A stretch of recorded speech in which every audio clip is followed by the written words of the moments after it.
नमस्कार दोस्तों, सुविधा चैनल में आप सभी का हार्दिक स्वागत है। हम बात कर रहे हैं क्लास 8th साइंस का chapter number 1 crop production and management.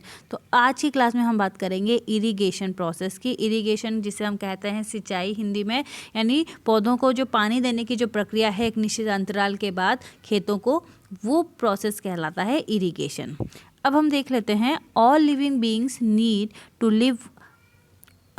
Water to live. Okay, सारे जितने भी लिविंग ऑर्गेनिजम्स हैं उनको सर्वाइव करने के लिए किसकी ज़रूरत होती है? पानी की ज़रूरत होती है। So water is important for proper growth and development. Water क्यों ज़रूरी है? पौधों की ग्रोथ के लिए और उनके विकास के लिए पानी उनको देना बहुत ज़रूरी है। सेम केस एनिमल्स के साथ है, ह्यूमंस के साथ है, that all living organisms need water for survive. Water is absorbed by the plant root. और वाटर कहाँ से एब्जॉर्ब किया जाता है प्लांट में? अगर हम बात करते हैं तो water is absorb by the plant root part. तो प्लांट के रूट से पानी जो है उसकी पूरी प्लांट बॉडी में ट्रांसफ़र किया जाता है। Along with water minerals and fertilisers are also absorb. ऐसा नहीं है कि रूट सिर्फ पानी को ही एब्जॉर्ब करेंगी, वो पानी के साथ साथ किसको एब्जॉर्ब करती हैं साथ में? Along with water they also absorb minerals as well as fertilisers. और अगर हम बात करते हैं प्लांट की, तो प्लांट में 90% क्या प्रेजेंट होता है? वाटर प्रेजेंट होता है। Water is essential because germination of seed does not take place under dry condition. Water क्यों जरूरी है? क्योंकि जो सीड का जर्मिनेशन है वो भी बिना पानी के, अगर ड्राई कंडीशन होंगी, सूखा की अवस्था में बीज का अंकुरण, सीड का जर्मिनेशन नहीं हो सकता है। Nutrients dissolve in water are transported to each part of the plant. Okay, अब ये जो न्यूट्रिएंट्स जो होते हैं वाटर में, डिजॉल्व न्यूट्रिएंट्स जो होते हैं वो ट्रांसपोर्ट होते हैं प्रत्येक पार्ट में प्लांट के। Now water also protect the crop from both Frost and the hot air current. अब ये जो है फसल को बहुत पाले और गर्म हवा दोनों से हमारी रक्षा करता है। To maintain the moisture of the soil for healthy crop growth fields have to be watered regularly. तो अगर हमें एक हेल्दी क्रॉप की ग्रोथ करनी है तो हमें टाइम टू टाइम उसे क्या देना पड़ेगा? नियमित रूप से जल देना बहुत ज़रूरी है। तो यही डेफिनेशन है इरिगेशन की, that the supply of water to crop at regular interval is called as irrigation. यानी निश्चित अंतराल में एक निश्चित टाइम पीरियड के बाद अगर खेतों में जल देने की जो प्रक्रिया होती है उसे क्या कहा जाता है? उसे कहा जाता है सिंचाई। ओके, अब आगे हम बढ़ते हैं। The time and frequency of irrigation varies from crop to crop. अब ऐसा ज़रूरी नहीं है कि सारे पौधों को एक ही अंतराल में पानी दिया जाता है और नियमित और बराबर मात्रा में फसलों को पानी दिया जाता है, ऐसा नहीं होता है। सिंचाई की समय देख लें या मिट्टी देख लें या ऋतुएं देख लें, सब क्या होती हैं? अलग अलग होती हैं। अगर समर की बात करें तो पानी की जो आवश्यकता होती है वो ज़्यादा होगी। ऐसा क्यों होगा? क्योंकि उस समय मिट्टी और पत्तियों से जो इवेपोरेशन की जो दर होती है वो बहुत ज़्यादा होती है। वो ज़्यादा होने के कारण पौधों को ज़्यादा पानी की ज़रूरत होती है। तो ये डिपेंड करता है मौसम कौन सा है, मिट्टी कैसी है, ऋतु कौन सी चल रही है, फसल कैसी है, इस पर डिपेंड करेगा कि कितने समय बाद कितना पानी खेत को देना चाहिए। अब यहाँ पे बूझो के दिमाग में क्वेश्चन है। अब ये क्या है सवाल उसके दिमाग में?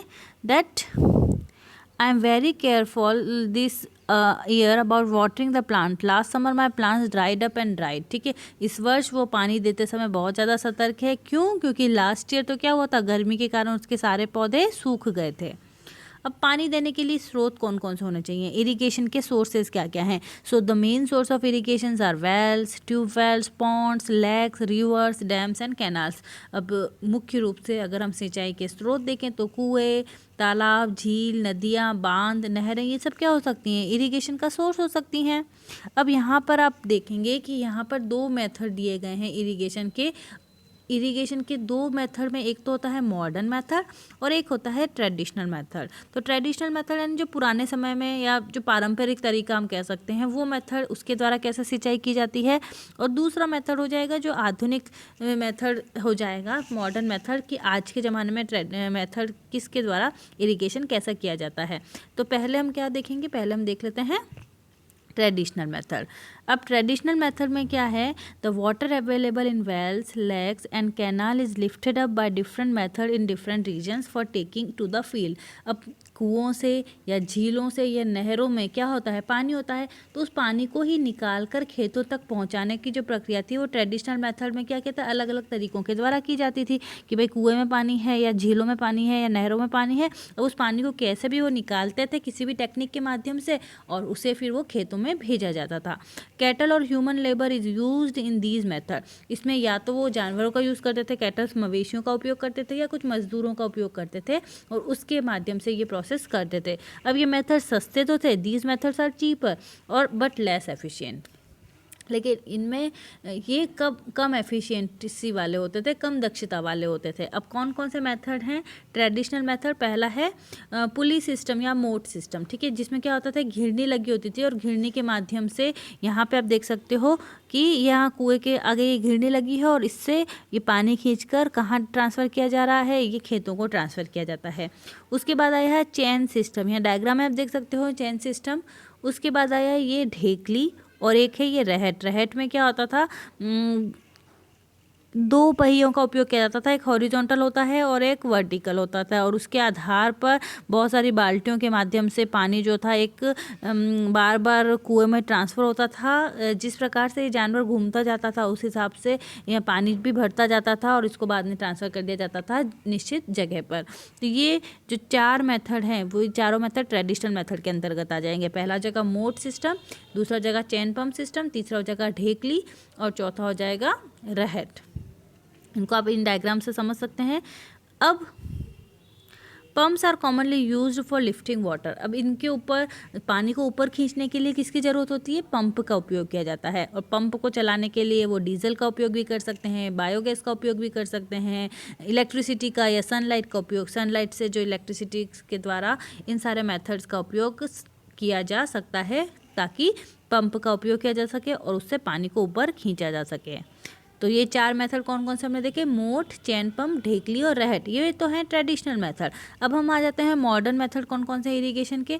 तो अगर हम आज की बात करें मॉडर्न मेथड्स की, तो आधुनिक विधियां जो हैं उसमें क्या होगा कि इकोनॉमिकली मतलब अच्छी हैं, ये समय भी कम लगता है और दक्षता भी इनकी ज़्यादा होती है। अब ये दो मेथड हैं। पहला मेथड होता है स्प्रिंकलर मेथड। स्प्रिंकलर यानी छिड़काव वाला मेथड हो जाएगा। यहाँ आप देख सकते हो स्प्रिंकलर मेथड में कि इस डायग्राम में देखिए कि एक मेन पाइपलाइन है और उससे अलग अलग जगह पर पानी जो है खेत में स्प्रिंकलर सिस्टम यानी आप फव्वारे के रूप में जो पानी है वो सब जगह खेतों में ट्रांसफ़र किया जाता है। So this system is more useful on the uneven land where sufficient water is not available. ये जो मेथड होता है वो जो अनइवन लैंड होती है ना, असमतल भूमि, वहाँ पर किया जाता है जहाँ पर जल कम मात्रा में उपलब्ध होता है। The perpendicular pipe having rotating nozzle on top are joined to the main pipeline. अब यहाँ पर देख सकते हो आप इस डायग्राम में कि परपेंडिकुलर जो पाइप्स हैं जिनकी एक घुमावदार नोजल होती है और ये एक मुख्य पाइप से जुड़े होते हैं, और उस मुख्य पाइप से क्या आता है? पानी आता रहता है। When water is allowed to flow through the main pipe under pressure with the help of pump, it escapes from the rotating nozzles. अब क्या होता है कि जब भी पंप की हेल्प से जल को मुख्य पाइप में भेजा जाता है तो घूमते घूमते कहाँ से बाहर निकलेगा? वो जो नोजल वाला जो पोर्शन है, यहाँ पर आप देख सकते हो, यहाँ पर ये सारे क्या हैं, यहाँ नोजल लगे हुए हैं, तो ये पानी जो का आएगा वो कहाँ आ जाएगा? नोजल में आ जाएगा, और इसका छिड़काव फिर क्या होता है? पूरे पौधों में हो जाता है। और इस प्रकार से इसमें छिड़काव होता है जैसे कि बारिश हो रही हो, as it is raining. Sprinkler is very useful for lawn, coffee plantation and several other crops. ये जो प्रोसेस है वो लॉन में या कॉफ़ी की खेती में या अन्य प्रकार की फसलों के लिए बहुत ज़्यादा उपयोगी है। मुख्य रूप से कहाँ उपयोगी है? जो अनइवन लैंड होती है वहाँ पे स्प्रिंकलर सिस्टम का उपयोग किया जाता है। अब दूसरा मेथड हम देख लेते हैं drip irrigation. Drip irrigation method जो होता है, यहाँ पे ड्रिप बाय ड्रिप यानी बूंद बूंद से पानी जो है वो पौधों को पहुँचाया जाता है। In this method the water falls drop by drop directly near the root. ठीक है, डायरेक्टली उसको रूट के पास में ही बूंद बाय बूंद से पानी जो है पौधों को पहुंचाया जाता है। So it is called drip system. It is the best technique for watering fruit plants, garden and trees. ये जो प्रोसेस है वो जो फ्रूट प्लांट्स जो होते हैं, फल वाले जो पौधे होते हैं या बगीचे होते हैं या वृक्ष होते हैं, उनको पानी देने के लिए सबसे अच्छा तरीका होता है कि पौधा जो है वो बूंद बूंद से जल को प्राप्त करता है। और ये विधि इतनी अच्छी है कि इसमें कम मात्रा में पानी निकलता है और पानी बिल्कुल भी वेस्ट नहीं होता है। और जो कम पानी वाले जो एरिया हैं वहाँ पर, जहाँ पे वाटर की अवेलेबिलिटी कम है, वहाँ पर इसका उपयोग किया जाता है और इवन लैंड के लिए ये ज़्यादा सूटेबल होता है। ओके, ये हमने अभी तक बात करी। अब हम अगला देख लेते हैं, protection from weed. Protection from weed यानी वीड क्या होता है? अनवांटेड प्लांट्स जो होते हैं, जो मेन खेतों में जो मुख्य प्लांट है उसके साथ, मुख्य क्रॉप के साथ अगर कई बार अनवांटेड प्लांट्स भी आ जाते हैं जो कि सारे न्यूट्रिएंट्स को एब्जॉर्ब कर लेते हैं और मुख्य प्लांट की ग्रोथ को थोड़ा कम कर देते हैं, उन्हें कहा जाता है वीड। ओके, आप ही देखते होंगे कि आपके गमलों में भी कई बार क्या होता है, मुख्य प्लांट के साथ साइड में कोई दूसरी खरपतवार जो है वो उगाती है, तो वो खरपतवार ही क्या है, वो अनवांटेड प्लांट हैं जो जिससे कि प्रोटेक्शन चाहिए होता है मुख्य क्रॉप को। So Buju and Paheli went to nearby wheat field and saw that there were some other plants in the field growing along with the wheat plant. अब बूझू और पहेली जो थे एक बार पास के गेहूं के खेत में चले गए और उन्होंने क्या देखा कि वहाँ पर खेत की जो मुख्य फसल है उसके साथ बहुत सारे दूसरे पौधे भी उग रहे हैं। Have these other plants been planted purposely? क्या इन्हें जानबूझ के या किसी उद्देश्य के साथ उगाया गया है? नहीं, ऐसा तो नहीं है। क्यों वो मुख्य प्लांट के साथ उग रहे हैं, आप देखते हैं। In a field many other undesirable plants में grow naturally along with the crop. कई बार क्या होता है, जो फील्ड होता है, जो खेत होता है, वहाँ पर अनडिजायरेबल प्लांट, अनवांटेड प्लांट जो होते हैं वो नेचुरली मुख्य क्रॉप के साथ उग जाते हैं। और ये जो अनडिजायरेबल प्लांट्स हैं इन्हें हम क्या कहते हैं? These are called as weeds. The removal of weeds is called weeding. जो वीड को निकालने का जो प्रोसेस है, हटाने का जो प्रोसेस है, उसे वीडिंग कहा जाता है और हिंदी में से निराई कहा जाता है। Weeding is necessary since weed compete with the crop plants for water, nutrient, space and light. अब क्यों ज़रूरी है ये? क्योंकि जो वीड होते हैं वो जल, पोषक पदार्थ, प्रकाश, ये सारी चीज़ें के कारण फसल जो है, मुख्य फसल, उसकी ग्रोथ पर, उसकी वृद्धि पर बुरा प्रभाव डालते हैं। Some weeds interfere even in harvesting and may be poisonous for animals and human beings. और कई बार क्या होते हैं, कुछ जो वीड्स होते हैं जब हार्वेस्टिंग का प्रोसेस होता है, कटाई का प्रोसेस होता है, उसमें भी कुछ बाधा डालते हैं और जो मनुष्यों के लिए और पशुओं के लिए बहुत खतरनाक या विषैले हो सकते हैं। Farmers adopt many ways to remove weeds and control their growth. Farmers जो होते हैं वो बहुत सारे मेथड्स को अपनाते हैं ताकि वीड्स को वो हटा सकें। Tilling before sowing of crop help in uprooting and killing of weeds which may then dry up and get mixed with the soil. अब फसल को उगाने से पहले और खेत को जोतने से पहले खरपतवार को हटाने में बहुत सारी सहायता मिलती है। ठीक है, तो इसी के साथ हम देखते हैं the best time for the removal of weed is before they produce flower and seed. अगर सबसे अच्छा तरीका क्या होता है वीड को हटाने के लिए, जब प्लांट जो होता है वो फ्लावर्स और सीड प्रोड्यूस करे उससे पहले का टाइम होता है। The manual removal include physical removal of weeds by uprooting और cutting them close to the ground. या फिर मैनुअली जो होता है, क्या किया जाता है कि खरपतवार को हाथों से ही जड़ सहित उखाड़ दिया जाता है या भूमि के निकट से उनको काट दिया जाता है। तो ये काम क्या तो खुरपी के माध्यम से या सीड ड्रिल के माध्यम से ये काम किया जाता है।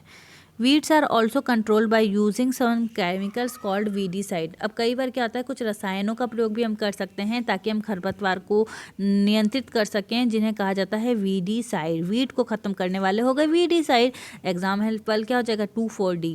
अब खेतों में क्या कहता है, इनका छिड़काव किया जाता है। इनका छिड़काव करने से ये जो खरपतवार जो पौधे हैं वो मर जाते हैं, लेकिन उससे फसल को किसी भी प्रकार की हानि नहीं होती है। The weedicides are diluted with water to the extent required and sprayed in the field with a sprayer. Weedicides क्या होते हैं, उनको डाइल्यूट करने के लिए या फिर उसमें मतलब कितनी आवश्यकता की ज़रूरत है उस हिसाब से उसमें पानी मिक्स कर दिया जाता है और उसको स्प्रेयर के माध्यम से, फुहार के माध्यम से पूरे खेतों में उसका छिड़काव कर दिया जाता है। आप यहाँ पे डायग्राम में देख सकते हैं कि किस प्रकार वीडीसाइड का स्प्रे किया जाता है। Do weedicide have any effect on the person handling the weedicide sprayer? क्या ऐसा है कि खरपतवार नाशी का प्रभाव जो है वो जो छिड़क रहा है व्यक्ति उस पर पड़ता है तो उस पर पड़ सकता है, लेकिन इसके लिए उन्हें प्रॉपर हैंडलिंग की बहुत ज़रूरत होती है। Now, as already mentioned, the weedicide are sprayed during the vegetation growth of weeds before flowering and seed formation. जैसा कि अभी मैंने बताया था कि खरपतवार की वृद्धि के समय तथा फ्लावरिंग और बीज बनने के पहले ही वीडीसाइड का छिड़काव किया जाता है। अब स्प्रेइंग ऑफ वीडीसाइड में affect the health of farmer, और ये फार्मर की हेल्थ पर इफ़ेक्ट डाल सकते हैं, इसलिए इसका उपयोग बहुत केयरफुली करना चाहिए। अपना मुंह जो है और बांध के रखना चाहिए, नाक को भी कपड़े से ढक लेना चाहिए जब भी हम ये स्प्रे कर रहे हों। तो ये आज हमने क्या प्रोसेस पढ़ा, हमने 2 प्रोसेस पढ़े। पहला जो था एग्रीकल्चरल प्रैक्टिसेस में फर्स्ट हमने बात करी कौन कौन से मेथड के द्वारा इरिगेशन प्रोसेस किया जाता है, जिसमें ट्रेडिशनल मेथड देखा और फिर मॉडर्न मेथड देखा, और उसके बाद हमने बात करी कि किस प्रकार जो एक्स्ट्रा जो अनवांटेड प्लांट्स हैं, वीड्स हैं, उनको कैसे रिमूव किया जाता है। धन्यवाद।